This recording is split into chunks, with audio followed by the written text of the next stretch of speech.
अच्छा बच्चों, तमाम बच्चे मेरी तरफ मुतवज्जा हो जाएं। अच्छा बच्चों, बात कर रहे हैं चेन ऑफ कमांड के ऊपर।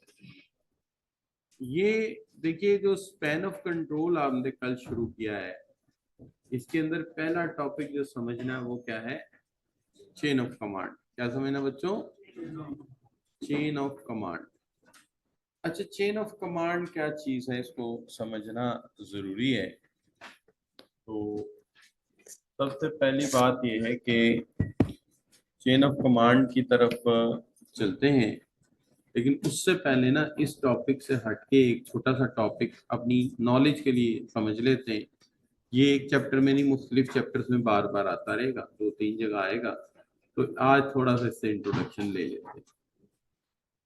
एक्चुअली होता ये है कि किसी भी ऑर्गेनाइजेशन में इनपुट को आउटपुट में जो कन्वर्ट करते हैं वर्कर, इनपुट को जो आउटपुट में कन्वर्ट करते हैं वर्कर, वो होते हैं ऑपरेशनल वर्कर्स। यानी वो वर्कर जो रॉ मटेरियल से चीजें बनाते हैं, वो कहाँ पे होते हैं? Operational worker. इनकी आदत होती है कि ये चीजों को, यहाँ पे एक सीनियर होता है जो चीजों को स्केजुअल करता है। क्या करता है बच्चों? स्केजुअल करता है। स्केजुअल का मतलब है शेड्यूल करता है, ठीक है ना? तो ये चीजों को स्केजुअल करता है। यहाँ पे जो चीजों को स्केजुअल करता है, आमतौर पे हम उसे कहते हैं ये सुपरवाइजर है। क्या बच्चों? और उसके अंडर होते हैं वर्कर्स। ये सुपरवाइजर भी ब्लू कॉलर्ड होता है। ब्लू कॉलर्ड का मतलब क्या होता है ये बच्चों? हम्म ब्लू कलर्ड होता है। ब्लू कलर्ड का मतलब क्या होता है? ब्लू कलर्ड का मतलब ये होता है कि इसने टाई वाई को सादे कपड़े नहीं पहने होते, इसने भी वर्किंग किट पहनी होती है। क्या पहनी होती है? वर्किंग किट पहनी होती है। वर्किंग किट पता कौन सी होती है? जिसमें शर्ट और पजामा एक ही होता है। देखिए कभी वर्किंग किट आप लोगों ने? उसके अंदर शर्ट और पैंट अलग अलग नहीं होती, उसके अंदर शर्ट और पजामा एक ही होता है। हमारे जो फाइटर पायलट होते हैं उन्होंने भी वही पहना होता है। इसका मकसद ये होता है कि ज्यादा कपड़े पहनने से हमें कपड़ों को संभालना पड़ता है, और हमारी तवज्जो ज्यादातर इस पे होती है। जैसे कोई बंदा मशीन चला रहा हो और उसने शलवार सूट पहना हो, तो क्या होगा? किसी भी एग्जॉस्ट में उसकी कमीज चली जाएगी और मशीन में ही रगड़ा जाएगा, कपड़ों समेत खींच के चला जाएगा। हमारी एग्जाम्पल्स है ना इस तरह की कई। जैसे हमारी अक्सर फीमेल्स हैं, लंबा सा दुपट्टा मोटरसाइकिल की चेन में लटका देती हैं। और फिर क्या होता है? अल्लाह माफ करे। तो ये मेरे साथ भी हुआ था। तो my wife is sitting with me, we are riding the bike, और उनका दुपट्टा जो है वो आ गया था उसमें, व्हील में। तो she is good in height, तो वो उसने दुपट्टा उतार दिया था। तो वाइजली ये किया कि दुपट्टा लिपटा नहीं रहने दिया। जब उसने देखा दुपट्टा खींचा चला जा रहा है, उसने दुपट्टा छोड़ दिया। बेटी मेरी उसमें पकड़ी हुई थी है, बल्कि हमारी बेटी कहनी चाहिए। तो वो जो है मतलब कि उस तरह हम उतर गए। बहरहाल फिर एक पीछे से कोई शऊर वाला बंदा आ रहा था, मैकेनिकल टाइप का, उसने हमें वो दुपट्टा निकाल दिया and we reached our destination. तो अब ये मशीनों के भी करीब अगर हम दुपट्टे और कमीजें और ये शर्टें वटे पहन के जाएंगे, तो कोई शायद अटक जाएगी जाके मशीन में। और जब वो मशीन में अटकेगी तो डेफिनेटली उसका नतीजा क्या होगा?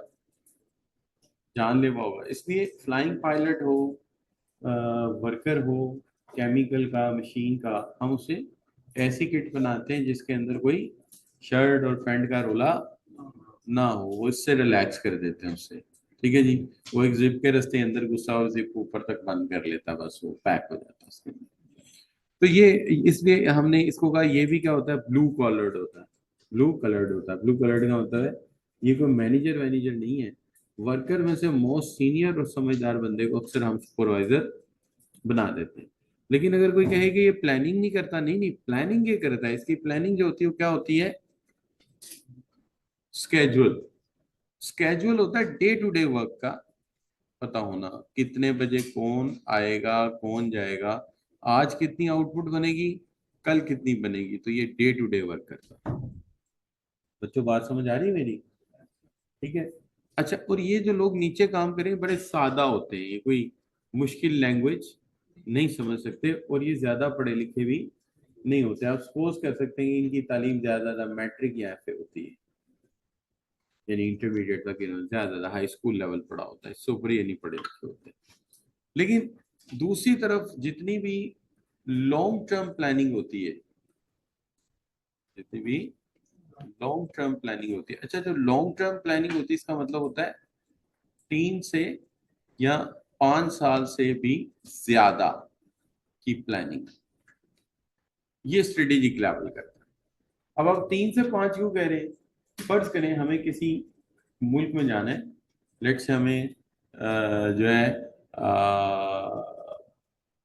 जिम्बाब्वे जाना है, और वहां एक फैक्ट्री लगानी है गाड़ियों की। तो आप बताइए गाड़ियों का प्लांट सेटल होने में कितना टाइम लगता है? प्लांट, पूरा प्लांट, जैसे किया का कितनी देर में लगा पाकिस्तान में? तो जाहिर लोगों को नहीं लगता, लेकिन जहां तक मैं जानता हूँ, मैं पिछले 10 साल से देख रहा हूँ कि ये लोग काम कर रहे हैं। तो इन्हें इस प्लांट को सेटल करने में 10 साल लग गए, और पिछले कोई 2 4 5 साल में इन्होंने प्रोडक्शन, 2 3 साल प्रोडक्शन शुरू कर दी थी इधर। अब कुछ बात समझ आ रही है आपको? इससे स्ट्रेटेजिक लेवल की प्लानिंग डे टू डे हो ही नहीं सकती, उसकी प्लानिंग क्या होगी? शाबाश, उसकी प्लानिंग होगी लॉन्ग टर्म। और लॉन्ग टर्म का मतलब क्या है?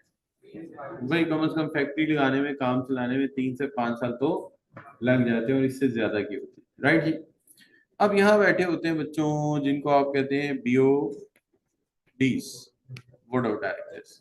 खूबी की बात यह कि बोर्ड ऑफ डायरेक्टर्स को दोनों का ख्याल रखना पड़ता है, एक्सटर्नल इन्वायरमेंट का भी बच्चों, और इंटरनल का भी। क्या हाल है बच्चों, ऐसे ही है ना?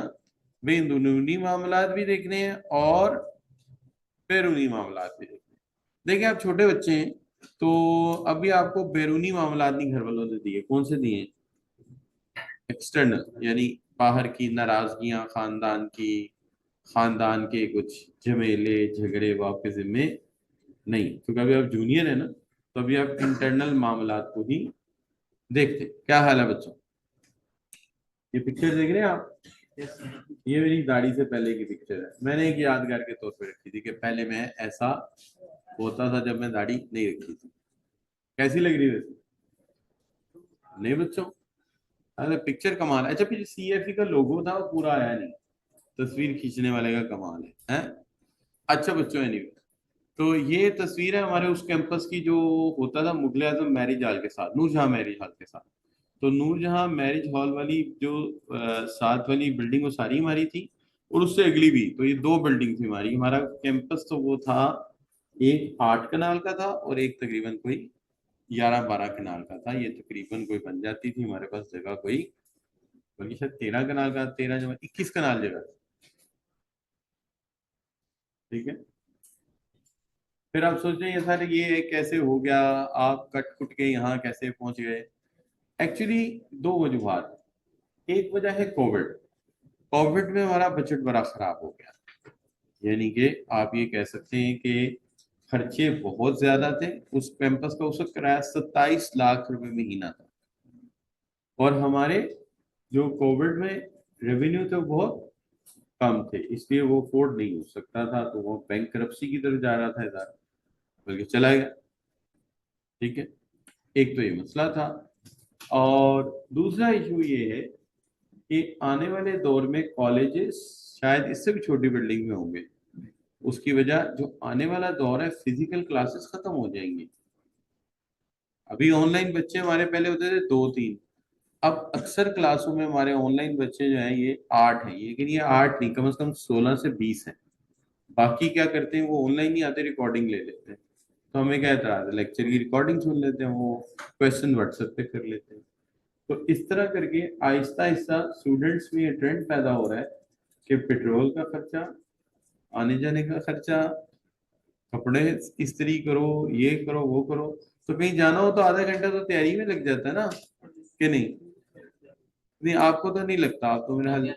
नहीं यार, तुम तो वैसे उठ के आ जाते हो, मैक्सिमम बाल बनाए होते। ये तो शर्ट सोने वाली ही तुम पहन के आ जाते हो, इसको सलवटें पड़ती ही नहीं है। तो तुम्हारी और बात है। मैं बात करूं, जैसे ये बच्चा है, जरा क्यूट सा मुंह हाथ धो के आया हुआ है, लग रहा है, तो ये वो इसको आधा घंटा लगता होगा, 10-15 मिनट, क्या हाल है? क्यों भाई? ऐसे ही है ना। जैसे वो बच्चा देखो कैसे बाल बना के आया हुआ, वो देखो ग्लासेस वाला बच्चा, देख रहे हैं आप? है ना, ये बच्चे को आधा घंटा लगा होगा, है ना? बल्कि मुझे याद है, ये बात बच्चे ऐसे हमारे गुजरे हैं कि वो जनाब बस छिट्टा मारते थे मुंह पे और इधर आ जाते हैं। और क्लास के दरमियान मुझे सर सर हम जा सकते हैं, वॉशरूम भी नहीं यूज करके आते, वॉशरूम भी हमारे यूज करते थे आप, हैं? वो भी क्लास में, तो ऐसे ऐसे बच्चे हमारे क्लासरूम, मसले ही। लेकिन अब बच्चों को एहसास हो रहा है कि यार ये कपड़े भी बदलो, तैयार भी हो, बाइक का खर्चा भी करो, तो उससे अच्छा है कि हम ऑनलाइन पढ़ लें। लेकिन ऑनलाइन हर बच्चा नहीं पढ़ सकता। उसकी वजह ये है कि इसके लिए वो बच्चे जो बहुत डेडिकेटेड हो, बच्चे बहुत डेडिकेटेड हो, बहुत ज्यादा काम करने वाले हों, बहुत ज्यादा जिम्मेदार हो, तो फिर वो कर सकते हैं। जैसे अल्लाह ताला नजर न लगाए तो माशाल्लाह मेरा भतीजा है अरसलान उसका नाम है, वालिद उसके गुजर गए थे 2013 में। तो अभी ये छठी क्लास में था, तो ये बड़ा भाई भी है बच्चों का। तो फिर ये आ गया समझो एक तरह से, अल्लाह की करम में, अल्लाह के करम से मेरे जेरे कफालत आ गए बच्चे। अब ये जो बच्चा है, ये इसने छठी क्लास में ये इतना घबरा गया ये बच्चा कि इसे 6 महीने स्कूल ही नहीं गया, इसे स्कूल छोड़ दिया। पता नहीं क्या हो गया, मेरा बाप गुजर गया, अब क्या होगा। 6 माह बाद जब इसको मैंने बिठाया, मस्जिद लेके गया, नमाज पढ़ाई मैंने इसको, फिर मैंने इसका बेटे सांस को खुला हुआ था, नहीं करेंगे तो कुछ भी नहीं होगा, लेट स्टार्ट। तो इस जवान ने क्या किया, गर्मियों की छुट्टियां गुजरी और सरकारी स्कूल में दाखिला ले लिया। ही वॉज लर्निंग इन विलेंशिया का मशहूर स्कूल है, मिसबर स्कूल, बड़ा जबरदस्त मॉडल स्कूल है, जैसे एलजीएस वगैरह। तो वो छोड़ दिया और ये चला गया, उधर जाके इसने 8वीं में दाखिला लिया। और माशाल्लाह छोटे को भी साथ, छठी में था वो भी, हालांकि वो जंपर है पहले, ये छोटी उसको भी 8वीं, इन्होंने 8वीं स्टार्ट कर दी। मैं बड़ा परेशान, मैं ये 2 साल की स्टडी छोड़ दी इन्होंने, और सीधा 7वीं पढ़ी नहीं, 8वीं स्टार्ट हो गई वो छुट्टियों के बाद। मैं टीचर से मिलने गया, टीचर ने कहा सच्ची मसला ही कोई नहीं है, जो पूछो बच्चा हाथ पहले खड़ा कर देते हैं। कहता खूबी की बात ये, बात का तुम्हें पता होता है आता कोई नहीं है लेकिन बात की कुछ ना कुछ जवाब जरूर देना है। खैर एनीवे, तो वो पढ़े टाउनशिप स्कूल, एक है गवर्नमेंट स्कूल टाउनशिप। लेकिन जब आई ना 9वीं, मैंने कहा नहीं यार, अब मेरी बात माननी, स्कूल वही रहने दो, अकेडमी मेरी मर्जी की। तो मेरी राना साइंस अकेडमी है ना, दोस्त था मेरा, मैंने कहा चलो वहां जाए। जब आई ना एफएससी, तो फिर वो दिन थे, डेट वाज कोविड डेज थे वो। तो मैंने इनको कहा, मैंने कहा बच्चों ऐसा करो, सिविल अपने कॉलेज का भी है ना, इंटरमीडिएट कॉलेज जो है, वहां मैंने इनको दाखिल करा दिया। तो दाखिल क्या कराना, ये कॉलेज आते ही नहीं थे, इनको किप्स में शाम जाते थे, वहीं पढ़ते। तो ये किप्स में 2 साल वहां पढ़े, एफएससी हो गई। फिर इन बच्चों के नंबर आ गए, ये दोनों हैली कॉलेज चले गए। एक बच्चा बीएस कॉमर्स में चला गया, एक बीएस अकाउंटिंग एंड फाइनेंस में। तो ये बच्चे टोटली ऑनलाइन पढ़ते हैं। ये मतलब यूनिवर्सिटी जाते हैं, यूनिवर्सिटी तो सारा फिजिकल है, लेकिन सीए सारा ऑनलाइन पढ़ते हैं। तो जो बड़ा बच्चा हमारा, उसका रह गया है managerial financial analysis, Kaif 6। Audit इस दफा दे दिया उसने, लॉ भी दे दिया, तो अल्लाह करेगा इंशाल्लाह ये निकल निकल गए दो, तो फिर इंशाल्लाह ये एक पेपर और देगा एमएफए का, तो ये कैफ भी क्वालिफाई कर जाएगा, और ये बीएस अकाउंटिंग एंड फाइनेंस भी क्वालिफाई कर जाएगा इंशाल्लाह इंशाल्लाह। और उसके साथ ये है कि ये शाम को जॉब करता है, उसकी जॉब है 6 बजे से रात 3 बजे तक। ठीक है, एक कॉल सेंटर जहाँ ये काम करता है बच्चा हमारा, और वहां पे भी ये मतलब कि कोई इसकी कोई 60-70 हजार तनख्वाह है वहाँ पे। और अभी बॉस इसका खुश है, प्रोबेशनल पूरा होगा तो कहता है 90 लाख तक कर देगा। ठीक है जी। तो ये बच्चे होते हैं जिम्मेदारी से, कमाना भी है, काम भी करना है, ये भी करना है। अब छोटा, उम्र में छोटा है, लेकिन उसका कॉस्ट भी क्लियर है, उसका रिपोर्टिंग वन भी क्लियर है। कुछ पेपरों में अड़ा हुआ है, जैसे टैक्स नहीं क्लियर कर पाया, इस बार पेपर इतना अच्छा नहीं हुआ, बीच में तोता डाल दिया, तोते से घबरा गए। तो कहने का मतलब ये जरा थोड़ा सा मासूम है बच्चा, इतना समझदार नहीं, लेकिन फिर भी they work through out, they work online, लेकिन वो काम कर लेते हैं। तो ऐसे बच्चे कर लेते हैं, इनकी मजबूरी है, उनके घर में जाहिर है परेशानी कि यार बाप है नहीं सर पे, करेंगे नहीं तो पता नहीं क्या हो जाएगा, तो दे डू इट।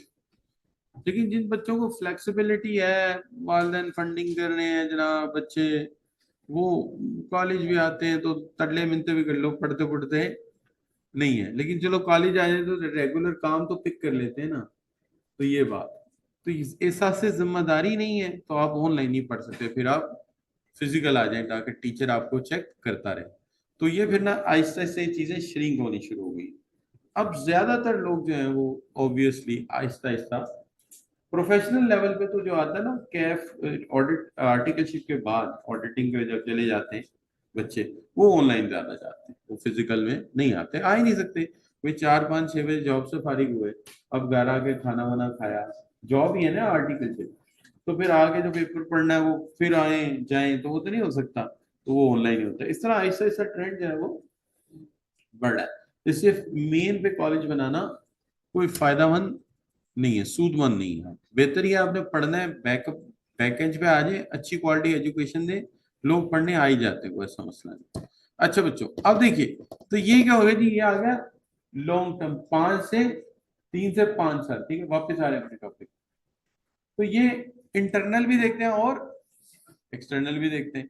अब एक्सटर्नल में क्या देखते हैं, एक्सटर्नल में ये देखते हैं बच्चों, political, economic, social, technological, ecological और लीगल इन्वायरमेंट। टी पॉलिटिकल, सियासत, सियासी हालात, सियासी हालात कारोबार पे असर पड़ता है, पड़ता है यार, पड़ता है, ठीक है ना, तो ये देखना पड़ेगा ना। अच्छा, इकोनॉमिक कंडीशन भी असरअंदाज होती है, इन्फ्लेशन कितना है, फ्लांजेस कितनी, क्या हाल है बच्चों, है कि नहीं, तो भी देखना है। अच्छा चलो बताओ आगे, सोशल हालात का फर्क पड़ता है, रस्म और रिवाज, सोचने का अंदाज, क्या हाल है, पड़ता है कि नहीं पड़ता, टेक्नोलॉजी से असर पड़ता है। अच्छा, ये मौसमियाती आलूदगी और इसके लॉस, इकोलॉजिकल कहते हैं, इकोलॉजिकल, ECOLOGICL, इकोलॉजिकल, फर्क पड़ता है कि नहीं पड़ता। अच्छा, लीगल कानून जो बदलते रहते हैं, लीगल इन्वायरमेंट, उसका असर पड़ता है कि नहीं पड़ता, तभी असर पड़ता है। तो इसका मतलब ये हो गया कि लॉन्ग टर्म जो होता है ना बच्चों, 3 से 5 साल से बोर्ड ऑफ डायरेक्टर्स हैं, वो एक्सटर्नल मामला भी देखेंगे, सियासत में क्या हो रहा है, मुईशत में क्या हो रहा है, समाज में क्या चल रहा है, सोशल टेक्नोलॉजी क्या चेंज आ रही है, इकोलॉजिकल क्या हो रहा है, और कानून में क्या क्या नई नई चेंजेस आ रही हैं, तो भी देखते हैं। और इंटरनली भी देखते हैं, कौन सा प्लांट, कौन सी मशीनरी, कौन से प्रोडक्ट, तो फैसला करते हैं कि हमने प्रोडक्ट कौन से बनाने हैं, ठीक है, और हमने कौन सी मार्केट में जाके, बोलो बोलो बच्चों क्या होगा, अंदाजा लगाओ, कौन सी मार्केट में जाके सेल करते हैं, क्या हाल है बच्चों। अब बताओ, एक बात बताओ, इनकी बातें जो लॉन्ग टर्म प्लानिंग की हैं, डे टू डे प्लानिंग करने वालों को समझ आ जाएंगी। लेकिन एक बात तो मानने वाली, जो कुछ वो कह रहे हैं करना किसने है, हाँ, जो वो कह रहे हैं उन्होंने नहीं करना, वो तो 50 60 60 साल के बाबे हैं, पढ़े लिखे लोग हैं, तालीम याफ्ता, जमाना साज लोग, लेकिन करना किसने फिजिकली, ऑपरेशन ने। लेकिन प्रॉब्लम क्या है, वो इंतहाई ज्यादा स्ट्रेटेजिक बातें करते हैं, और वो सादा सिंपल लोग हैं, क्या हाल है, ऐसे ही ना बच्चों, वो सादा से बेचारे सुपरवाइजर FA पास होगा, और वो ऊपर बैठे PhD, चार्टर्ड अकाउंटेंट, ठीक है जी, बैरिस्टर्स। अब क्या करें, दरमियान में ऐसे लोग डालते हैं जो दोनों को आपस में कम्युनिकेट कर सके। तो यहाँ BODs हैं तो दरमियान में डाल देते हैं मैनेजर्स को, इनको डाल देते हैं मैनेजर्स। का मतलब ये है कि उन्हीं के लॉन्ग टर्म प्लान को क्या कर देते हैं, ये शॉर्ट टर्म में कन्वर्ट कर देते हैं। अच्छा बच्चों, कोई long term plan short term में कैसे कन्वर्ट होता होगा, उसकी 300 की बुक पकड़ी, 300 पेजेस की है, और उसके 50 60 कर दिए, ऐसा होता होगा? वो पार्ट में हो गया ना जी, 300 पेज की उनकी मैनुअल पकड़ी स्ट्रेटेजिक प्लानिंग की, उसके 50-60 पेज कर दिए, बताओ हो गया मसला? ये क्या करेंगे, पेज पे नहीं मसला, मसला ये है कि ये जो प्लान होगा ना उनका 3 से 5 या 10 साल का, उसको ब्रेक कर देंगे ईयरली बेस पे कि एक साल में कितना हम अचीव करेंगे। तो ये 6 मंथ टू उस प्लान को किसमें ब्रेक कर देंगे, टुकड़ों में। और वो टुकड़े कितने बनाएंगे, 6 माह से ईयरली बुनियाद पे उस प्लान को ब्रेक कर देंगे कि भाई 5 साल बाद हमने ये अचीव करना है। तो वो क्या करेंगे, अच्छा पहले साल इसमें से कितना करेंगे, दूसरे साल कितना करेंगे, तीसरे साल कितना। जैसे फर्ज करें कि हमारे कॉलेज के मालिक हैं, नहीं मालिक नहीं सॉरी, फर्ज क्यों करें, हकीकत में दो शायद, वो सलीम साहब जो मैं एडमन है उन्हें टारगेट देते हैं कि अगले 5 साल में हमारे कॉलेज में बच्चों की तादाद 10,000 से ऊपर होनी चाहिए। कितनी? 10,000, हालांकि रियलिस्टिक नहीं है लेकिन चलो मान लेते हैं 10,000। तो सलीम साहब क्या करेंगे, जो मैनेजर है, यानी वो प्रिंसिपल और डायरेक्टर लेवल का हो गया ना, मैनेजर साहब क्या करेंगे, ओके अच्छा 10 साल बाद या 5 साल बाद 10,000 बच्चे करने हैं, तो पहले साल कितने पढ़ने चाहिए, दूसरे साल कितने पढ़ने चाहिए, तीसरे साल कितने पढ़ने चाहिए, ऐसे ही करेंगे ना? क्या हाल है, क्यों जी, है कि नहीं? तो हम उसे पार्ट वाइज करते हैं कि इतनी देर में इतना होगा, इतनी देर में इतना अचीव करेंगे, इतनी देर में, ऐसे बच्चों। तो उसको कन्वर्ट कर देंगे किसमें, शॉर्ट टर्म प्लानिंग में, ठीक है। और जो स्ट्रेटेजीज ऊपर से आएंगी ना, उन्हें टैक्टिक्स में कन्वर्ट करके नीचे बता देंगे कि भाई स्ट्रेटेजी है, स्ट्रेटेजी को क्या बना देंगे, टैक्टिक्स, ठीक है। टैक्टिक्स में कन्वर्ट करके यानी तरीका समझाएंगे उनको, भाई ये काम होगा कैसे, क्या हाल है। जैसे हम फ्रंट लाइन सोल्जर को के डिफेंस करना है तुमने, उसको डिफेंस का क्या पता, वो गाड़ी के पीछे जाकर छुप जाए। तो उसको बताना है भाई हमने दूसरे मुल्क पे अटैक नहीं करना, क्या करना है, हाँ उधर से जो लोग अटैक करने आएंगे उन्हें आपने, बताओ बताओ बताओ, उन्हें आपने रोकना है। ऐसे ही है ना बच्चों, उधर से जो अटैक करने आएंगे उन्हें आपने रोकना है, यही मैं कह रहा हूँ कि नहीं? तो लिहाजा समझाना पड़ेगा ऑपरेशनल वर्कर को कि तुमने करना क्या। अब स्टोरी को जरा रिपीट करते हैं, लंबी होगी बात। ऑपरेशनल वर्कर्स का काम है रोजमर्रा का काम करना, day to day. Day to day को ये कहेंगे ना, रोजमर्रा का काम करना, रोजमर्रा का स्केड्यूल बनाना, है ना। तो रोजमर्रा का स्केड्यूल बनाना किसका काम है, हाँ ऑपरेशंस का। तो ऑपरेशन रोजमर्रा काम करेगा और इनपुट को किसमें कन्वर्ट करेगा, आउटपुट में। और ये काम है सुपरवाइजर और वर्कर का। और सुपरवाइजर भी ब्लू कॉलर्ड होता है, मैनेजर टाइप की तरह टाई वाई नहीं लगाता, सही है जी। वो भी किट पहन के वर्कर ही होता है, एक सीनियर वर्कर। लेकिन जितनी भी प्लानिंग होती है वो टॉप पे हो रही है, और वो प्लानिंग करें लॉन्ग टर्म, क्या करें, वो प्लानिंग करें लॉन्ग टर्म, ठीक है जी। और दूसरी बात ये है कि वो बाहर का माहौल भी देख रहे हैं और अंदर का भी। और मेन चीज क्या देखते हैं, शाबाश बच्चों, मेन प्रोडक्ट कौन सा बनाना है, कौन सी मार्केट में सेल करना है। अच्छा ये तो याद रहेगा ना, पेस्टल पेस्टल पेस्टल याद रहेगा। अच्छा, और political, economic, social, technological, ecological, legal, environment, ये सब इन्होंने देखा। अच्छा, अब जो इन्होंने ऊपर से स्ट्रेटेजी भेजी वो नीचे वालों को समझ नहीं आनी, तो क्या करेंगे, दरमियान में टेक्निकल मैनेजर्स, जी बच्चों, जो ऊपर से स्ट्रेटेजी मिलेगी, स्ट्रेटेजी को प्लान भी कह सकते हैं, प्लान स्ट्रेटेजी की बात है। जो ऊपर से स्ट्रेटेजी मिलेगी, प्लान मिलेगा, उसको टुकड़ों में तोड़ देंगे टाइम के एतबार से कि 5 साल में कहीं पहुंचना है तो पहले साल कितना, दूसरे साल कितना, तीसरे साल कितना, और उस चीज को आगे नीचे कम्युनिकेट कर देंगे। अब मैनेजर जो है वो ब्लू कॉलर नहीं होते, वो व्हाइट कॉलर होते हैं। क्या होते हैं, व्हाइट कॉलर का मतलब है कि वो गी नहीं पहनते, वो अपना सूट वूट पहनते हैं। क्लियर बच्चों, बात समझ आती है? तो ये हो गया कि हमारी हायरार्की, कुछ समझ आई आपको? हायरार्की, हायरार्की होती है क्या बच्चों, हायरार्की की अंग्रेजी क्या होगी, तरतीब, बड़ा कौन छोटा कौन, ऐसे होगा ना, सही है जी। बात समझ आती है? तो आज समझ आया है? अच्छा फिलोसफिकली तमाम ऑर्गेनाइजेशन में 3 लेवल ही होते हैं, स्ट्रेटेजिक, टेक्टिकल और ऑपरेशनल। हाँ कुछ ऑर्गेनाइजेशन है वो इनको फर्दर लेयर में ब्रेक कर देती है। किसी ने 7 की हुई है, किसी ने 8 की हुई है, किसी ने 9 की हुई है, बोर्ड के नीचे छोटा बोर्ड, फिर ट्रैक करेंगे, वो उनकी मर्जी है। लेकिन फिलोसफिकली ये कितने हैं? ये 3 ही लेवल हैं। एक ऑपरेशनल जो काम करता है, एक टेक्निकल जो दोनों के दरमियान राब्ते का वॉइस बनता है, इसलिए हम इसको इंटरफेस भी कहते हैं। क्या कहते हैं बच्चों? ये दोनों के दरमियान इंटरफेस है, राब्ते का वॉइस बनता है। और जितना काम नीचे हो रहा था उसकी रिपोर्ट उन्होंने कहाँ पहुंचानी होती है? ऊपर। ठीक है। और हमारी बैड लक या गुड लक ये है कि हमने जो काम शुरू करना है जिंदगी में, वो शुरू करना है टेक्निकल लेवल से। और टेक्निकल लेवल सबसे मुश्किल लेवल है। क्यों बताओ? हमेशा मुश्किल रोल उसका होता है जो गो बिटवीन होता है। मुश्किल रोल किसका होता है? इंतहाई डिप्लोमेटिक काम होता है, गो बिटवीन, दो चीजों के दरमियान राब्ते का बाइस बनना। जैसे शादी के बाद शोहर जो होता है, माँ और बीवी के दरमियान गो बिटवीन होता है। हाँ, राब्ते का बाइस बनता है, क्योंकि दोनों अपोजिशन फोर्सेस होती हैं, दोनों का आपस में। हाँ, माँ की बात बीवी को समझ आती है, बीवी बीवी की बात माँ को समझ आती है।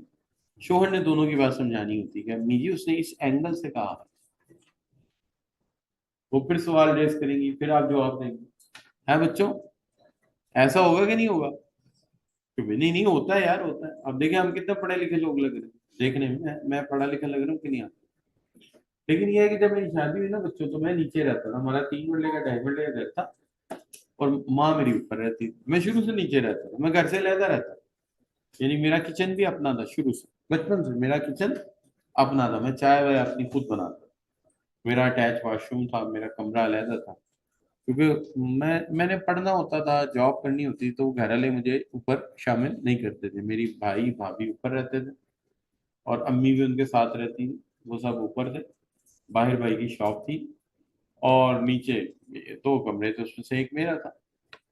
तो जब मेरी शादी हुई तो मेरा स्टडी रूम ही क्या बन गया? मेरा बेगम का कमरा बन गया। हाँ जी।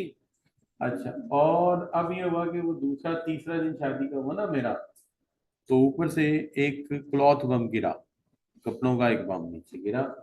वो गठरी से ही बांधी भी नहीं थी अम्मा ने मारी। और जनाब वो जब नीचे गिरी तो एक धमाका हुआ, ढस करके, और शर्टें इधर उधर फैल गई। तो मैंने अम्मा से पूछा, अम्मा ये क्या बात हुई? अम्मा कहने लगी, अल्लाह बख्शे, जेरी माँ को बैठा ना 3 दिन, तो उस दिन को तो है ਅਸੀਂ कर लिया तेरिया जी खिदमत करनिया सी, हुण ओही माँ तेरी खिदमत करेगी। तो गो बिटवीन आ गया ना। फिर मैंने समझाया कि अम्मा जी अभी शादी को 3 दिन हुए हैं, मतलब नेल पॉलिश भी नहीं उतरी, और वो कैसे कपड़े धोएगी? कहने ये नहीं पता है, बादाम भी ले जाओ, ये भी हुई पे होके खाएगी। अब मेरी वालदा की आदत थी, 7 गिरियां रात को भिगो देती थी, सुबह छिलका उतार के 7 गिरियां खिला देती थी, 2 4 3 काली मिर्चें बीच में रख के। तो जब तक मेरी वालदा करती रही, मेरे बाल बड़े अच्छे थे। और मैं जिंदगी में बता सकता हूँ कि मेरी वालदा, अल्लाह बख्शे, उंगलियों गिन सकता हूँ कि 3 से 4 दफा मेरी जिंदगी में वो बात बोली, बादाम खिलाने की ना, 3 से 4 दफा। और जब वो जिम्मेदारी बेगम को गई, तो मैं उंगलियों पे गिन के बता सकता हूँ मेरी बीवी ने 3 से 4 दफा बादाम बकायदा भिगोए और मुझे खिलाए। अच्छा। और जब भी मैं उसे शिकवा करते हैं, यार मेरी माँ तो ऐसे करती थी, तो वो पता है क्या करती? वो 7 गिरियां खुशे की रख देती, ऐसे तो तुम मुझे पाओगे गिरियां हुई या नहीं हुई? तो काम चल जाएगा। तो दिस इज व्हाट, तो it is a go between. तो ये टेक्निकल लेवल सबसे औखा लेवल है, क्योंकि आपको 2 बंदों के दरमियान काम करना है। स्ट्रेटेजिक मैनेजमेंट बड़ी हुकमन काम कराती है, और ऑपरेशनल मैनेजमेंट। ठीक है जी। अब कल मेरा बॉस मेरे से सवाल करता है, मुझे तमाम स्टाफ का एक रिपोर्ट चाहिए, कितने परसेंट कौन सा बंदा बिजी है, कितने परसेंट कौन सा बंदा बिजी है, एफिशिएंसी लेवल पे कहाँ है इसको। ठीक है जी। वो जनाब मैंने तो 2 मिनट में बता दिया। मैंने बॉस जी को तकरीबन 80% बिजी होगा, ये तकरीबन 90% के ऊपर ही जा रहा काम इसका। तो बॉस कहता है, गुड यार, मैंने तुझे चेक करना था, तुझे पता भी है कि नहीं है कि नीचे स्टाफ में क्या चल रहा है। हाँ जी। उसके बाद बॉस ने कोई बात ही नहीं करी, टच ही नहीं करा सारा दिन। मैं बड़ा हैरान, मैंने कहा आज काम ही कोई नहीं। मेरी बेगम कहती है, आज काम ही कोई नहीं आया। मैंने कहा नहीं यार, आज कोई काम नहीं आया, आज वेले ही। ठीक है, मैं यूपीएस अपना फिट करवाया घर का, ये कर वो कर, जो काम है कर ली। हैं जी, वॉक भी की बाहर जाकर। रात को मुझे कहा मेरे बॉस ने, बड़ा खुश। मैंने कहा बॉस जी क्या हुआ? कहते यार वो टेंडर मिल गया हमें, 147 फ्लाइट बनाने थे न्यूयॉर्क में, वो मिल गया। मैं कहा अच्छा चलो अच्छी बात है, इसमें मैं क्या करूंगा? तो इतने बड़े प्रोजेक्ट में मेरा रोल जाहिर बात है। कहता नहीं नहीं, तूने सारा मटेरियल का अकाउंट्स का अरेंजमेंट जैसे चलता है वैसे चलाना। तो देख लो बड़ा प्रोजेक्ट है। कहता मैं असल में कहना चाह रहा था मेरी तनख्वाह बढ़ा दो। लेकिन बॉस को ये वाली बात बहुत कम समझ आती है, दिल की बात नहीं समझता, बड़ा मसला है इसका। यंग लड़का है, सीपीए चार्टेड अकाउंटेंट है वहां से, अमेरिका से, एमबीए, एलएलबी और पीएचडी साइकोलॉजी। लेकिन बात नहीं समझता, दिल की पता नहीं क्या मतलब है। हालांकि अपने बच्चों की बड़ी बातें समझता है। अक्सर मुझे कॉल जब करता है ना, पीछे बच्चा इसका किसी ऊंची जगह पर चढ़ के स्विमिंग पूल में छलांग मार रहा होता है, हाँ, वो बात समझता है सारी। अच्छा बच्चों, अब बात ये आ गई कि ये फिर ये बात समझ आ गई हमें। अच्छा ये टॉपिक से हटके सारी बात थी, लेकिन ये हमारे चैप्टर नंबर 1 में भी है, फिर आगे जाके चैप्टर नंबर 9 में भी है, तो समझ आ रही है आपको? चलो अच्छी बात। लेकिन अब चलते हैं चेन ऑफ कमांड किसे कहते हैं। अब चेन ऑफ कमांड ये है जो इन सारे लेवल्स को ऊपर से लेकर नीचे तक चलाती है। यानी स्ट्रेटेजिक लोग जिस तरीके से नीचे वाले लोगों को कंट्रोल करते हैं, उसे हम कहते हैं चेन ऑफ कमांड। तो हम कहते हैं chain of command, chain of command, chain of command is a chain of control running from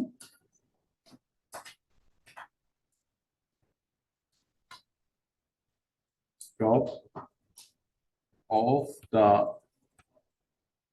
organization to its bottom। है ना बच्चों? कभी हमने ट्रेन की चेन खींचे देखी या सुना हो ट्रेन की चेन खींचो क्या होता है? ट्रेन रुक जाती है, यानी एक चेन होती है, एक डब्बे से दूसरे, दूसरे को तीसरे से लिंक अप किया होता है। लेकिन किसी भी डब्बे से उस चेन को खींचेंगे तो क्या होगा? ट्रेन रुक जाए, ऐसे ही बच्चों। अच्छा, तो मसला ये यहाँ पे भी चेन है, लेकिन ये चेन मेटल की नहीं है, लोहे की नहीं है, सिल्वर की नहीं, इंसानों की है।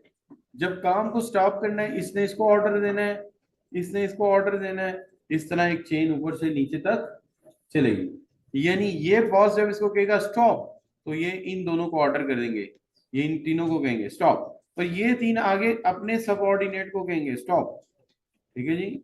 और जब ये कहेंगे स्टार्ट, तो ये आगे उनको कह देंगे। इस तरह ये चेन ऑफ कमांड है जो ऊपर से चलती है, नीचे तक आती है। क्या हाल है? जैसे आपने शादी की बग्गी देखी होगी, शादी की बग्गी में 4 घोड़े होते हैं ना, लेकिन 4 घोड़ों की 4 लगामें होती हैं? नहीं, लगाम 4 अलग अलग करें तो 2 घोड़े इधर बांधे, 2 उधर भागे, और आप दरमियान में बैठे रह जाएंगे शेरवानी पहन। क्या सुना? तो वो क्या होता है कि लगाम एक ही होती है, जब खींचते हैं तो चारों घोड़े जिस तरफ खींचेंगे उधर मुड़ जाएंगे, ऐसे ही होगा ना? तो इसी तरह ये चेन ऑफ कमांड है, ये हमारे घोड़े हैं, है ना? अच्छा, घोड़े की टर्म शायद आपको बुरी लगे, लेकिन ऑर्गेनाइजेशन में घोड़े की टर्म जो है ना, किसी ऐसे बंदे के लिए होती है जो भागने वाला हो। हाँ, यानी घोड़े की टर्म क्या होती है? पॉजिटिव। ठीक है ना? तो हम कहते हैं यार वो गधा है, जब वो घोड़ा है, तो गधे और घोड़े में घर क्या है? गधा भी चाहिए, घोड़ा भी चाहिए। गधा होता है एक काम पे लगा दिया, लो आ रहेगा, लो आ रहेगा, लो आ रहेगा करके छोड़े। ठीक है, तो ये भी अच्छी टर्म है ऑर्गेनाइजेशन में। और घोड़ा, घोड़े का मतलब है ये भागेगा, ये ऊपर तक प्रमोट होता चला जाएगा। क्या हाल है बच्चों? है कि नहीं? आर्मी में भी ऐसा होता है ना, जो सारे होते लेफ्ट हैंड ही है शुरू में, लेकिन जो घोड़े होते हैं वो क्या करते हैं?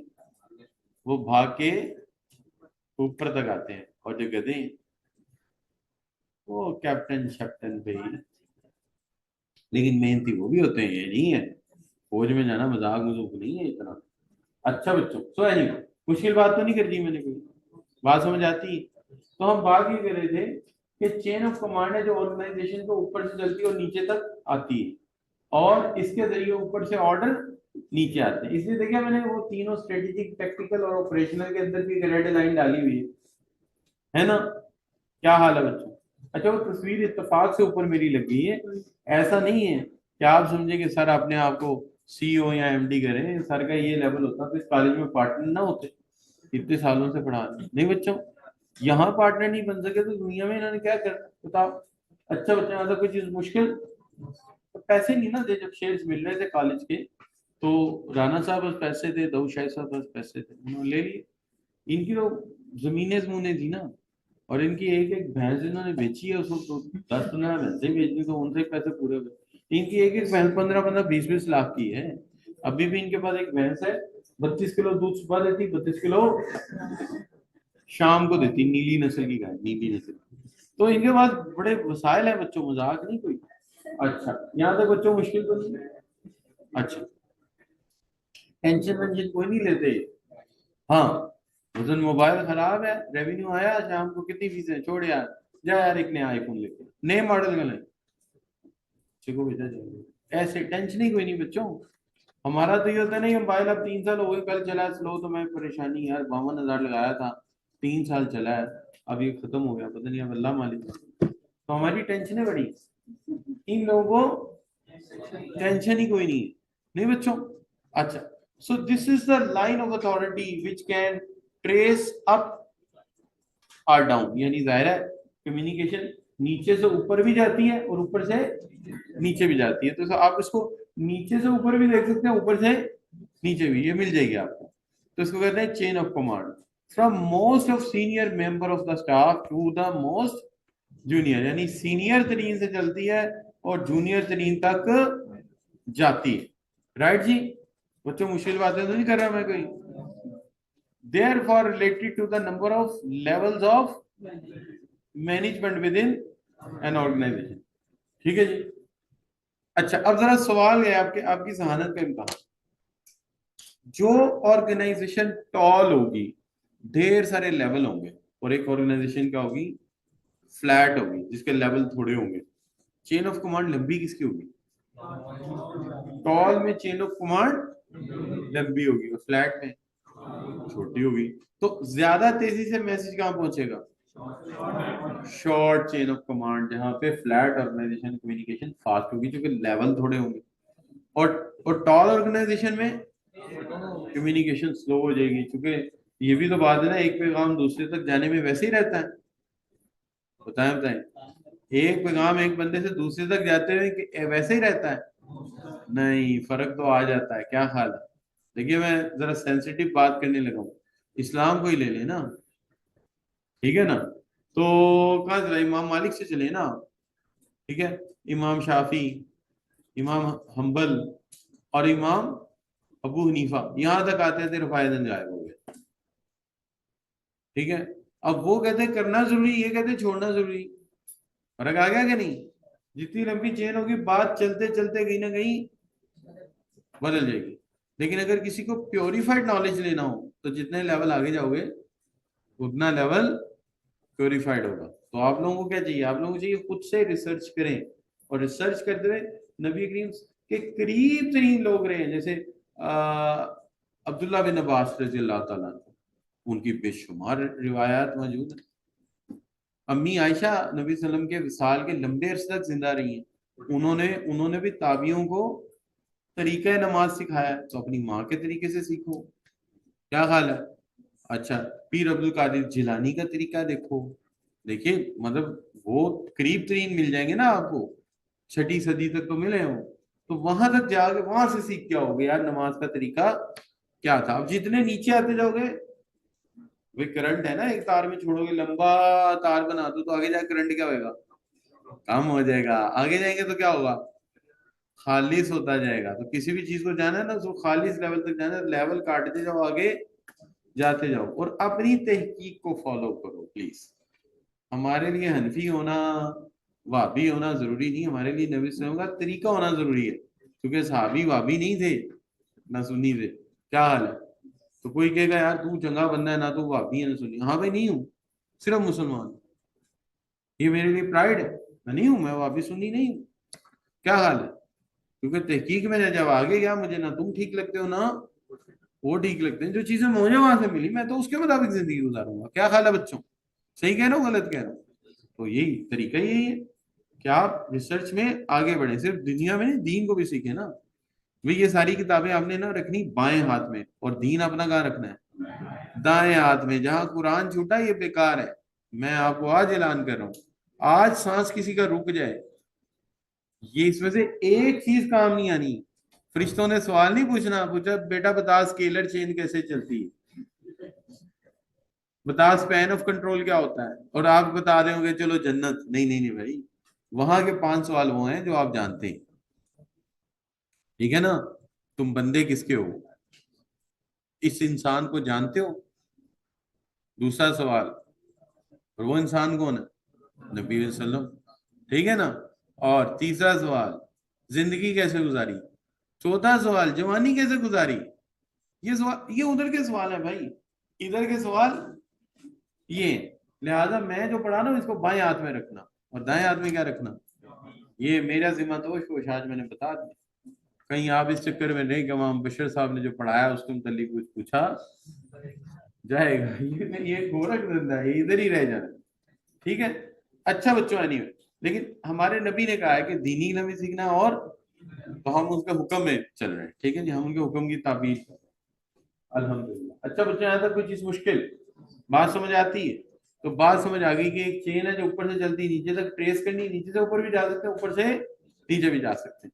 कहते हैं एक लॉन्ग चेन है, एक, ये मैंने अभी बताया। अगर टॉल ऑर्गेनाइजेशन होगी चेन, और अगर शॉर्ट होगी तो छोटी चेंज रहेगी। कहता one of the most basic element of organization structure, the chain of command is exactly what it's sound like, an unbroken, बड़े मजे की बात लिखी, an unbroken line of authority that extend from top of the organization, for example CEO, and all the way down to the bottom. ऊपर से जल्दी CEO से और नीचे तक जाती है बॉटम तक। राइट बच्चों? मुश्किल बात तो नहीं कर दी मैंने कोई? सब बच्चों को बात समझ आ रही है? चलो यार ये तो अच्छी बात है, इसका मतलब चेन ऑफ कमांड हमें समझ आ गई, और लेवल ऑफ मैनेजमेंट भी आज हमें समझ आ गए। अगर ये आ गए तो ये समझिए कि ये बहुत इंपॉर्टेंट बात थी जो हमने इसको समझ ली। राइट जी? अच्छा बच्चों, मैं इसको बंद कर रहा हूं। अगला टॉपिक हमारा क्या है बच्चों? Span of control. अच्छा, चेन ऑफ कमांड का ताल्लुक था कि एक ऑर्डर ऊपर से नीचे कैसे पहुंचता है, और स्पैन ऑफ कंट्रोल का ताल्लुक इस बात के साथ है कि भाई ये बताओ कि एक सुपरवाइजर के अंडर कितने वर्कर होने चाहिए। एक सुपरवाइजर के अंडर कितने वर्कर होने चाहिए? तो दोबारा पढ़ लेते हैं कि दोबारा पढ़ लेते हैं कि चेन ऑफ कमांड का ताल्लुक इस बात से था कि किस तरह से ऑर्डर ऊपर से नीचे तक आ रहे हैं, और नीचे की कम्युनिकेशन ऊपर कैसे जा रही है। और बच्चों, स्पैन ऑफ कंट्रोल का ताल्लुक इस बात के साथ है कि कितने लोग एक सुपरवाइजर के अंडर होने चाहिए। जैसे यहाँ लिखा हुआ है नैरो स्पैन, कितने लोग हैं? 3, और वाइड स्पैन में कितने हैं? 7। ठीक है जी? लेकिन इसकी कोई लिमिट नहीं। आप कहते नहीं सर 3 होता है नैरो और 7 होता है वाइड। नहीं, हर इंडस्ट्री में वेरी करता है। उसने एक इंडस्ट्री में हो सकता है 10 नैरो कहलाता हो और 100 वाइड कहलाता हो, तो vary from industry to industry. हमें सिर्फ इतना पता है कि अगर सुपरवाइजर के अंडर वर्कर्स थोड़े हैं तो ये स्पैन नैरो है, और अगर ज्यादा है तो ये वाइड। राइट जी? तो इसका मतलब स्पैन ऑफ कंट्रोल का ताल्लुक इस बात के साथ है, the number of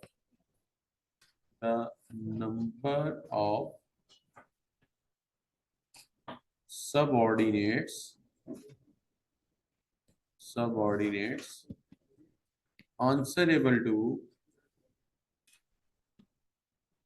answerable to immediate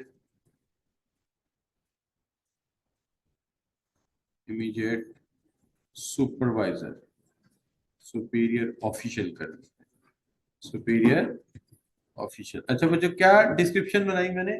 the number of subordinate answerable to immediate superior official.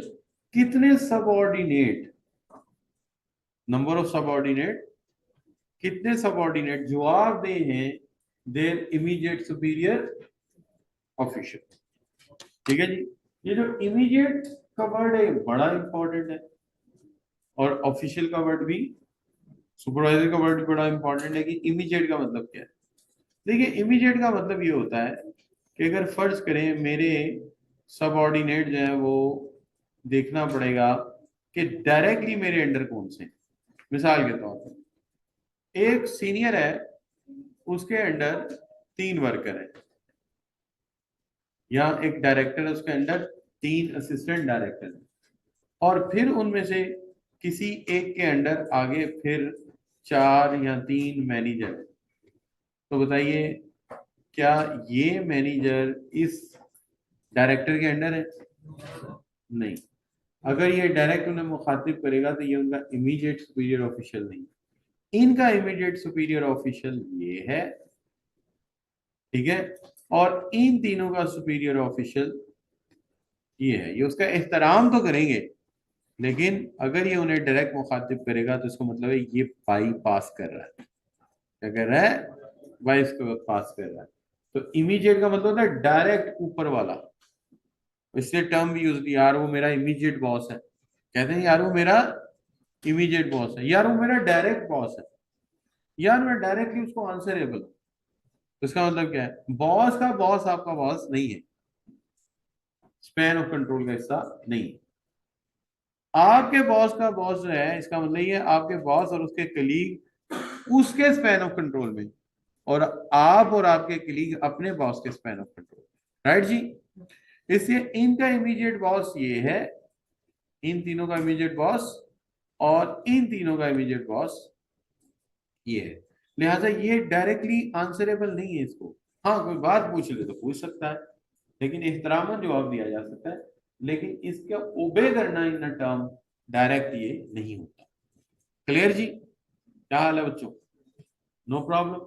और अक्सर ऑर्गेनाइजेशन की गलती नहीं करती कि निचले वाले लेवल को नहीं छेड़ते, वो कहते हैं जो तुम्हारे अंडर है उसे तुम मैनेज करो, जो मेरे अंडर है ना जी। जैसे वो एक लड़की है, उसकी सिफारिश हुई ऊपर से कल के मेरी सैलरी बढ़ा दो, तो बॉस ने स्पेशली फोन करके कहते हैं यार वो डायरेक्ट मेरी सिफारिशें आ रही हैं, फलां फलां तेरी जूनियर है वो कह रही है कि मेरी सैलरी बढ़ा दो। तो मैं समझ गया वो जो मेन पार्टनर है उसकी वो भांजी, उसने उसको कहा होगा। तो बॉस कहता है नहीं यार ऐसे ना करो, बढ़ानी है तो मुझे तुम बताओ कितनी बढ़ानी है, मैं फिर उसके मुताबिक बढ़ा देता हूँ, लेकिन उससे मना करो, उससे को यार आपसे बात करे ऊपर से मैसेज ना भेजे। क्यों? क्योंकि फिर स्पैन ऑफ कंट्रोल डिस्टर्ब हो गया ना, तो फिर ये बॉस की जिम्मेदारी हो जाएगी किसी को भी डायरेक्ट करने, इसे वो कभी भी डायरेक्ट जिम्मेदारी नहीं लेगा। उसे पता मैं तो मीटिंग में फंसा हूँ, मैंने अगर इतने जूनियर लेवल के बंदों को ट्रीट किया तो मैं तो फंस जाऊंगा। क्या हाल है? राइट जी। अच्छा बच्चों बातें समझ आ रही हैं?